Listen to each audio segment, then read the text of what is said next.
AITA for not letting my ex's husband be added to the school emergency contact list or to give him permission to take my kids to the doctor. I, 29-year-old male, have 2 kids, 8 and 6, with my ex, 29-year-old female. We share physical and legal custody of them, and last year she got married to her husband Josh, 34-year-old male. From the beginning of their serious relationship about 3 years ago, Josh has been a real ass to me, and my ex has let it happen and has joined in as well. The very first incident happened when my oldest had a school play, and I was already there when they arrived. Josh asked me why I'd shown up when I knew it was my ex's custody time, and I knew my kid would have 2 parents there already, which meant he was counting himself as a parent, and he was only dating my ex at the time. I told him my ex and I both show up regardless of who has their time that week, and the judge and mediator encouraged us to do this. Josh said I was unnecessary. Another time, I went to the exchange to pick up my kids, and Josh was holding my youngest and tried to tell me my kid wanted to stay with him, even as my kid was reaching for me. My ex made him hand our child over because I told her I would be documenting incidents going forward since it looked like we were going to have big problems. Josh accused me of being jealous when all I wanted was to take my kids with me like I was legally entitled to. I also documented this and other incidents moving forward. Then when my youngest had a birthday party thrown by my ex's parents and they invited me, Josh told me I must be desperate to show up where I'm not really wanted. I told him if nobody wanted me there, why was I invited? He started to say something about besides the kids, but then I guess he didn't want to say they were nobody. He was glaring pretty hard when the kids were all about having me there and didn't want him stepping in and taking over.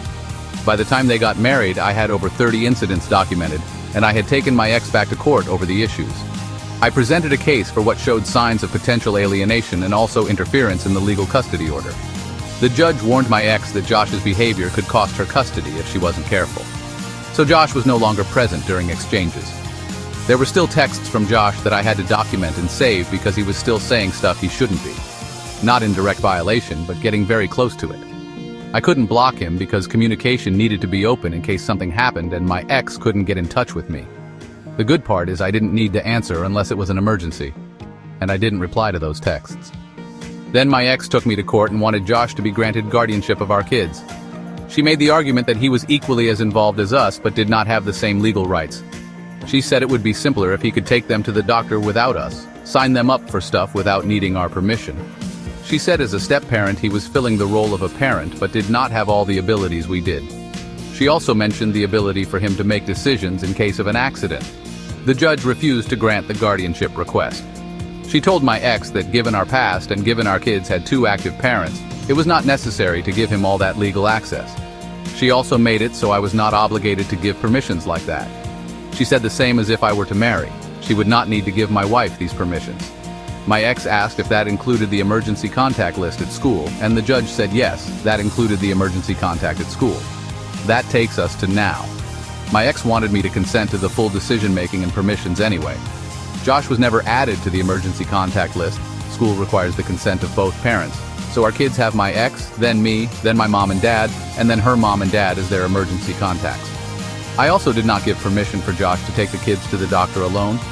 My ex and Josh weren't happy when I refused to allow it.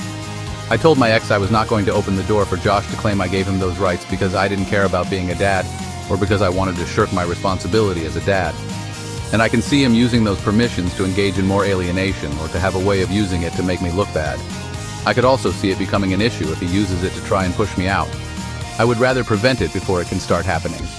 My ex has argued that I'm not putting the kids first and I'm letting adult issues come between them and Josh.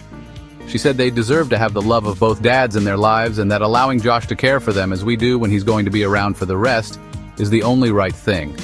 She said otherwise the kids will grow up seeing him as just her husband and not as their parent. And she mentioned how that's already present. But she said they have 2 men filling the role and only one who gets the love and affection from them for it. I don't think it would be the right thing under these circumstances. Legally, I'm covered. But morally, am I wrong here? Am I letting my issues with Josh and my ex make me not think of my kids first? That's why I'm asking AITA,